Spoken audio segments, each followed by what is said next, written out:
Ouais, on arrive au match à la 19e journée. La 19e journée, elle était prévue contre Rodez. Après tous les épisodes de l'été, forcément, c'est un match attendu. C'est comme ça. Et évidemment, il y a des clubs comme ça, il y a des rivalités qui se créent, qui naissent. C'est comme ça, mais surtout que ça reste, je dirais, quelque chose qui se règle sur le terrain avec des règles, certainement beaucoup d'envie des deux côtés, on peut le comprendre, parce que il y a une motivation et une attente du côté d'Annecy, mais faut pas rêver, hein, eux aussi ils vont être prêts et ils seront remontés, donc voilà, et j'espère que ça débouchera sur les matchs de foot comme on aime, où parfois oui il y a un petit peu plus que du foot, mais surtout que ça reste du foot et que ça se règle sur le terrain, voilà. Et puis lui, toujours pas facile par rapport à... Mais alors, parce que je savais que vous alliez m'emmener sur ce terrain-là, et vous savez que je veux pas y aller. Encore une fois, chacun des deux côtés a ses positions. Il y a aucune raison non, je vois pas beaucoup de raisons à l'heure actuelle pour que les positions des uns et des autres changent, puisque chacun est assez ferme. Chacun a son avis, et encore une fois, vous savez, quand j'ai passé mes diplômes d'entraîneur, il y a des gens qui viennent, qui interviennent, différentes personnes qui interviennent, et il y avait quelqu'un qui intervient d'ailleurs toujours, et que je salue, Lionel Bélanger, qui est toujours très apprécié par toutes les générations qui passent pour passer le diplôme, et qui nous avait dit un jour: ne perdez pas de temps, parce que vous ne convaincrez personne à lui démontrer qu'il a tort. Voilà. Alors au départ, ça surprend un peu, mais j'ai aucune prétention, et avec l'expérience dans ce métier, on s'en rend compte. C'est quelque chose dont on se rend compte dans le management d'une équipe aussi. Mais j'ai pas de temps à perdre à essayer de convaincre certaines personnes à Rodez de ce que j'ai pensé et de ce que je pense toujours de la situation, et inversement. Voilà. Donc c'est comme ça. Il y a un match de foot, que le match de foot se passe dans les règles et avec une rivalité qui existe. On peut pas nier aujourd'hui que ça apporte un petit surplus de motivation à toutes les équipes. Si ça peut apporter un match de football qui est agréable à regarder, tant mieux, avec une ambiance un peu plus forte que d'habitude, sûrement un petit peu plus de monde que d'habitude. Voilà, si c'est comme ça, tant mieux. Il y a des rivalités entre clubs, il y a des Lyon-Saint-Étienne, il y avait des Nantes-Bordeaux quand j'y étais, je crois que prochainement là il y a un Brest-Lorient. Voilà, ça existe partout. Alors on les prend plus en termes de notion de derby. Il y a eu un Grenoble-Annecy. Et puis derrière ces derbies, parfois il y a des choses extra sportives qui naissent au fil de l'histoire. C'est comme ça. Mais ce qui est important, c'est aussi à un moment donné de se dire voilà, on va en découdre sur le terrain, et c'est ça qui est bien aussi. Et je mets en garde, et parce que c'est notre responsabilité aussi, nous, les gens qui intervenons aussi publiquement, que ça reste bien que du foot, parce que il y a aujourd'hui suffisamment de problèmes dans le foot et ailleurs pour que des gens qui ont des responsabilités dans les clubs, comme les entraîneurs ou même les présidents, ne mettent pas d'huile sur le feu. Voilà. Même si la programmation elle est pas idéale, un mardi soir là, le 2 décembre, vous attendez une mobilisation forte mardi soir? Je crois qu'elle existe déjà à travers les messages qu'on reçoit. Il y a les supporters qui sont venus à l'entraînement hier, et oui, il y a bien sûr qu'il y a des messages. Mais encore une fois, il n'y a pas des messages qu'à Annecy, hein. Je suppose que les gens de Rodez aussi ont des messages de soutien. Donc voilà, c'est comme ça. C'est comme ça. Rendez-vous. Et puis, à l'arrivée, il y a 3 points en jeu, mais il y a aussi que 3 points en jeu, hein. Il y aura pas de bonus, hein, pour l'équipe qui l'emporterait, hein. Donc, il y a une situation au classement. Aujourd'hui, il y a une équipe de Rodez qui a plus de points que nous, qui fait une première partie de saison plus qu'intéressante, avec des qualités aussi en termes de football. nous d'en tenir compte et puis à nous aussi de faire tourner notre compteur qui est bloqué maintenant depuis 2 journées, de manière à ce que si on arrivait à prendre ces 3 points, c'est clair que 22 points à la trêve, ce serait finalement une première partie de saison plutôt intéressante compte tenu de pas mal de choses. Pour parler terrain, justement, qu'est-ce que vous craignez de cette équipe qui est pas spécialement à l'aise à l'extérieur, là, on le voit sur cette première partie de saison? C'est une équipe qui base son jeu sur beaucoup de solidité et puis une équipe qui en transition fait mal. Nous on l'avait payé cher la saison passée parce que on avait fait un match jusque-là plutôt équilibré et sur 2 transitions, ils nous avaient mis en difficulté. Avec une victoire à l'arrivée finalement de leur côté qui avait été assez logique, mais qui finalement avait coûté cher aussi au final parce qu'on parle tous de la dernière journée, mais il y a eu des matchs avant, donc ça aussi il faut en tenir compte. Mais de la solidité, de l'expérience, forcément de la motivation par rapport au contexte, et puis une équipe avec des joueurs devant qui sont capables de faire des différences. C'est du foot effectivement, mais c'est votre création supplémentaire pour un derby. Ouais. Là aussi, c'est un élément de plus pour les joueurs, même ceux qui n'étaient pas là la saison dernière. Quand on arrive dans un club, faut s'imprégner de l'histoire du club.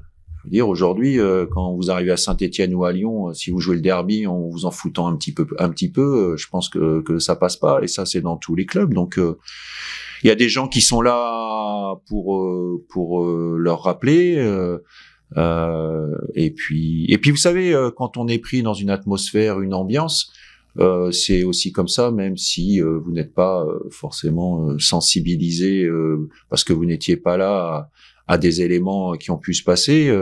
C'est aussi le rôle du joueur aujourd'hui quand il arrive dans un club en prêt, par exemple, d'être capable de se transcender aussi pour apporter un supplément d'âme. Puis je rappelle quand même qu'au-delà de cette rivalité qui existe aujourd'hui, il y a quand même un classement et il y a quand même une situation pour le FC Annecy qui nécessite de prendre des points. Donc rien que ça, déjà, ça doit donner envie aux joueurs de se surpasser, c'est évident.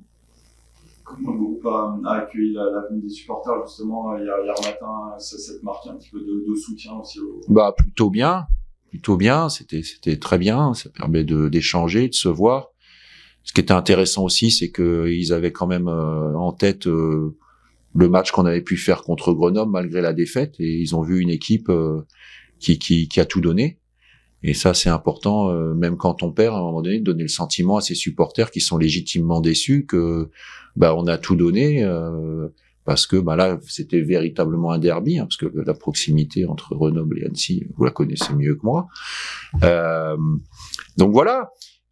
Mais c'est toujours intéressant d'avoir. C'est pas la première fois qu'ils viennent. C'est toujours un plaisir de les avoir. Et puis surtout, je pense que ce qu'il faut souligner, c'est que il y a suffisamment aussi de tension parfois entre les équipes et leurs supporters, avec toute la passion que ça peut représenter partout dans les clubs, pour souligner que dans un club, quand ça se passe plutôt bien après une défaite, faut le souligner, et c'est en tout cas des éléments de sérénité qui vont compter au bout d'un moment dans la vie du club, ça c'est certain.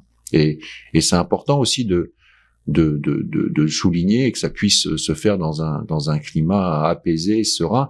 Il y a ce que je leur disais hier, il y a toujours forcément une attente de résultats, c'est normal. Forcément, à un moment donné, il y a toujours des questions, pourquoi l'entraîneur il fait jouer un tel ou pas un tel, ou pourquoi il joue comme ça, enfin, etc. Ça, c'est normal. Ça, c'est le lot de tous les gens qui suivent une équipe. Mais c'est important que ça se fasse par le dialogue et puis avec quelque chose d'apaisé, d'intelligent. Et en tout cas, moi, à titre personnel, sincèrement, c'est un échange que je sais pas combien de temps on a passé ensemble hier, peut-être 15-20 minutes, mais c'est quand même un échange, moi, en tout cas, personnellement, que j'ai beaucoup apprécié. Ils ont les petites questions sur le mercato. Ouais. Ça va bouger cet hiver? Je sais, honnêtement, on va se concentrer sur mardi. Après, on va breaker, et puis, parce que finalement, il y a une coupure de 11-12 jours, mais ça va repartir vite. On a en tête, parce qu'il y a toujours des choses à améliorer dans une équipe ou à modifier. Mais je rappelle qu'on est soumis aussi à des règles financières, puisqu'on est en masse salariale encadrée et qu'on peut pas faire entre guillemets n'importe quoi. Donc il y a des ajustements à trouver. Voilà, il y a des enseignements qui seront à tirer après 19 journées et donc la moitié du championnat. Le tout, c'est de pouvoir, si possible, améliorer l'équipe, sachant que sur le mercato d'hiver, c'est toujours délicat de trouver entre guillemets la perle rare qui améliore l'équipe comme ça rapidement. Quel sera le programme de l'intersaison? Je crois qu'il y a une reprise d'entraînement qui est fixée La reprise sera le 2 janvier. Ouais, la reprise sera le 2 janvier. Et on a calé pratiquement un match amical le samedi, donc 3, 4, 5, 6 contre Dijon. Quel bilan déjà vous pouvez faire sur cette première partie de saison, même s'il n'y a pas eu encore ce dernier match après 19 journées?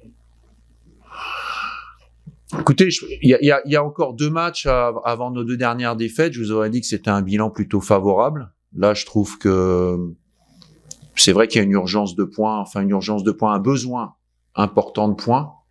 J'aimerais symboliquement passer la barre des 20 ou tout au moins atteindre la barre des 20. De toute manière, on aura 19, 20 ou 22. Voilà, ça c'est comme ça, on pourra pas avoir 21. Il y a 2 manières de voir les choses. Je pense que vous m'auriez dit la veille du match de Guingamp de la première journée qu'on serait à cette place-là juste avant le match de Rodez, je vous aurais dit banco, on y va, parce qu'on partait avec beaucoup d'incertitudes, beaucoup de retard, ce qu'on oublie encore parfois. Mais maintenant, de la même manière, on arrive à la 19e journée et on peut pas se retrancher éternellement derrière le mois et demi de retard qu'on a eu à l'allumage et à l'image du match contre Grenoble ou à l'image du match contre Caen ou à l'image du match par exemple à Concarneau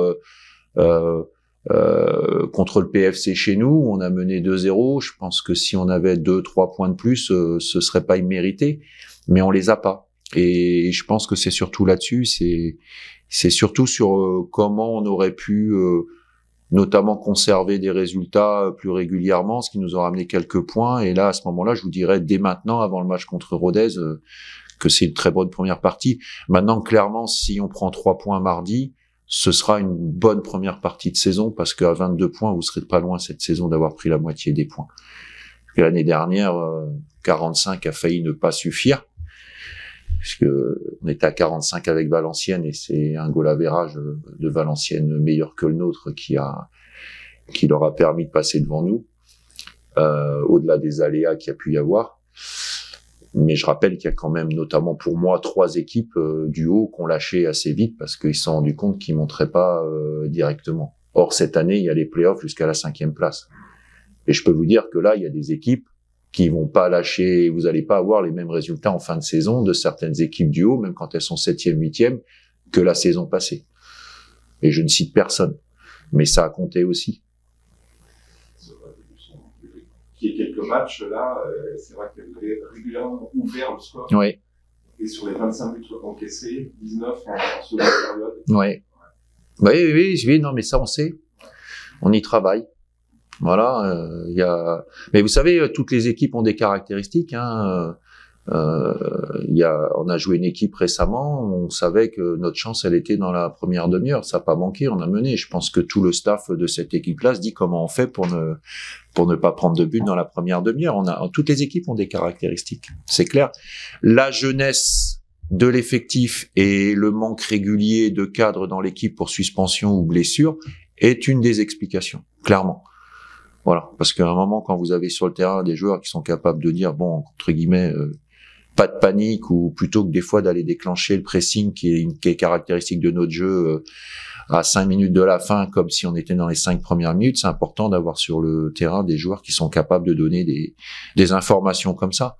Trop régulièrement, il y a des joueurs comme Ahmed Kachi, par exemple, qui ont été absents. Voilà. Et ça, c'est des choses dans une saison qui comptent quand vous avez des joueurs cadres qui sont absents pour blessure ou suspension ou les deux. Voilà. De la même manière que on peut considérer aussi on a beaucoup de situations qui se transforment favorables, qui se transforment pas forcément par des occasions de but. Bon, je vais prendre qu'un exemple parce que ça fait longtemps qu'il est pas là et puis il commence à repointer un peu le bout de son nez, mais ne pas avoir depuis pratiquement 1 an et demi un garçon comme Romain Spano qui est quelqu'un qui concrétise parfois avec très peu d'occasions une domination ou un bon début de match par un but. C'est ce qui nous a manqué à Grenoble. À Grenoble, en voyant le match sur la première mi-temps, si sur les situations que vous arrivez à vous créer, qui finalement ne sont pas transformées par des occasions, mais des situations très favorables, vous arrivez à marquer un but. Déjà, faut qu'ils en mettent 2 pour prendre 3 points. Voilà, même si nous, on doit s'améliorer pour conserver le score. Et c'est aussi un des aspects. Voilà, parce que je prends le match de Caen, dans conserver le score, il y a aussi aggraver le score. Vous menez 1-0, si vous mettez un deuxième, c'est un peu plus compliqué pour l'adversaire de revenir. Voilà, c'est des axes de travail aujourd'hui qu'on a, on en a conscience. Mais s'il suffisait d'avoir conscience de tout ce qu'il faudra améliorer dans le foot et d'ailleurs pour que ça s'améliore, hein, ce serait beaucoup plus facile, moins intéressant peut-être. Avec la répétition des matchs, là, quel est l'état des troupes, justement? Ça va, on a juste Vincent Pajot qui est malade, donc voir comment il aura récupéré. Mais il n'y a pas eu de bobo particulier. Il y a le même groupe de joueurs disponibles, et donc il y a des choix à faire encore. Mais c'est bien parce qu'aujourd'hui, trop souvent, on a eu aussi des groupes à faire sans qui se dégageaient naturellement, parce qu'il y avait que 18 joueurs disponibles, parfois 17. Mais il n'y a pas de bobos ou de gens forfaits ou suspendus après le match de Grenoble. Et ça, c'est une bonne chose.